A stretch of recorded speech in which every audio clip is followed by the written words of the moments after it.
Saya tak mau diinterupsi. Saat Mahfud MD tak mau diinterupsi. Panas rapat Mahfud MD dan DPR RI.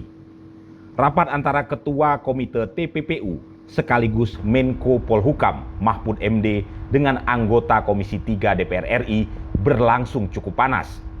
Sebelum Mahfud bicara, suasana rapat sudah riuh dengan interupsi anggota Komisi 3 DPR RI. Lalu di awal saat membuka pemaparannya, Mahfud MD memberi pesan bahwa posisi pemerintah dan DPR sejajar. Jadi tak ingin dalam rapat itu ada saling tuding. Dia mencontohkannya jangan seperti polisi memeriksa copet. Lalu saat Mahfud MD mulai memaparkan, ada pula interupsi dari anggota Komisi 3. Mahfud pun dengan sengit membalasnya bahwa dia tak mau diinterupsi saat sedang berbicara. Berikut video lengkapnya. Yang disebut namanya hanya yang sudah menjadi kasus hukum. Seperti Rafael, Angin Prayitno, dan mungkin ada nama yang memang sudah menjadi kasus hukum, tetapi kasus hukum pidananya, kasus pencucian uangnya, saya Anda mau diinterupsi lah, interupsi itu urusan Anda. Masa orang ngomong diinterupsi, nantilah Pak. Saya kan tadi sudah bilang, pakai interupsi tidak selesai-selesai kita ini. Lalu nanti saya yang interupsi dituding-tuding lagi, saya tidak mau. Artinya kalau begitu, misalnya saya membantah lalu di sini ada berteriak, keluar, saya keluar. Saya punya forum. Saya setiap kesini dikoroyok, belum ngomong sudah diinterupsi, belum ngomong diinterupsi. Waktu kasus itu juga, waktu kasus Sambo, belum ngomong sudah diinterupsi, dituding-tuding, suruh bubarkan. Jangan begitu dong. Mati ya mic-nya. Pak Mahfud, kita teruskan aja dulu yang interupsi biar nanti. Oh oke, nanti ntar dibenerin. Lah tidak bisa dong. Tapi sebelah sini hidup mic-nya ini. Lah. Silakan Pak Mahfud.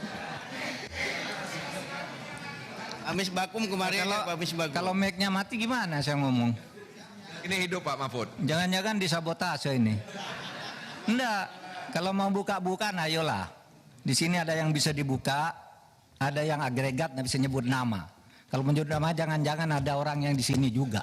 Di ruangan sana jangan-jangan orang yang ada nama sini. Tapi kalau mau buka-bukaan ayo. Lah, nah ini kedengaran enggak? Kedengaran sana. Makanya, baik, ya. Saya tidak sebut nama, ya. Yang nyebut nama yang ketiga inisial bukan saya, Bu Sri Mulyani tadi. Itu nanti tanyakan ke beliau. Tapi itu justru salahnya di situ. Itu, saudara. Ini ada ketentuan nih di undang-undang yang tidak boleh menyebut itu kalau menyangkut ini identitas seseorang, kemudian nama perusahaan, nomor akun dan sebagainya itu ya. Profil entitas yang terkait yang melakukan transaksi, pihak terlapor, nilai, tujuan transaksi. Nah itu semua tidak boleh disebut. Saya tidak nyebut apa-apa, hanya nyebut angka agregat. Oke, satu. Oleh sebab itu, saya harus jawab dulu satu persatu. 3 orang nih Pak Arteria. Wah katanya, ini bisa diancam dengan ancaman hukuman pidana 4 tahun. Karena itu lalu terpancing si Boyamin itu, ngelaporin betul. Meskipun dia guyon sebenarnya.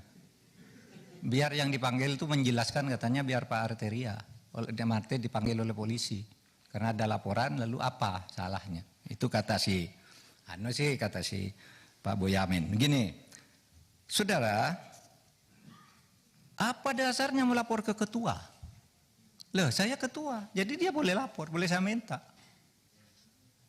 Loh, kamu kan ke Pak Harto, ke Pak Presiden, kenapa lapor ketua? Ya memang kenapa saya ketua diangkat oleh Presiden, ada SK-nya.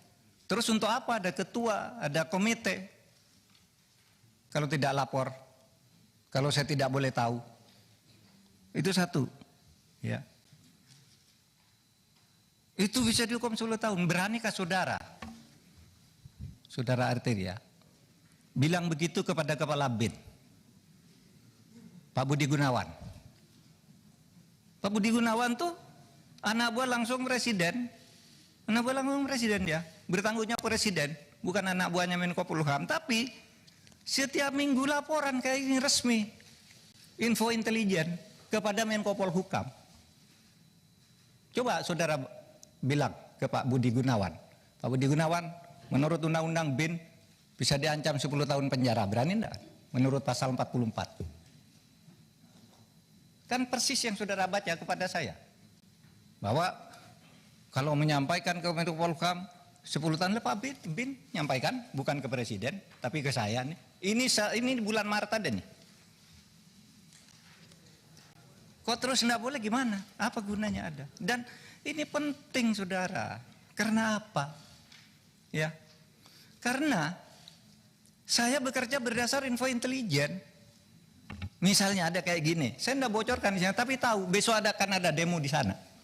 Kekuatannya sekian orang, korlapnya ini, kekuatan polisi yang diperlukan segini, sehingga saya enggak perlu rapat tuh kecil. Oh ini serius. Itu info intelijen, masa saya enggak boleh ngomongkan gitu? Tiap malam saya dengan Pak Budi Gunawan nih di WA saya nih, info intelijen, Pak besok nampaknya ada demo di sana Pak. Oh iya Pak, sudah itu korlapnya ini. Kekuatannya segini aja Pak, cuma cukup di Polsek, cukup di Polres atau harus di Mabes. Kalau sudah perlu Mabes, saya undang rapat. Dan itu info intelijen, masa enggak boleh? Lalu mau dihukum 10 tahun, Pak Budi Gunawan, untuk tugas dia bukan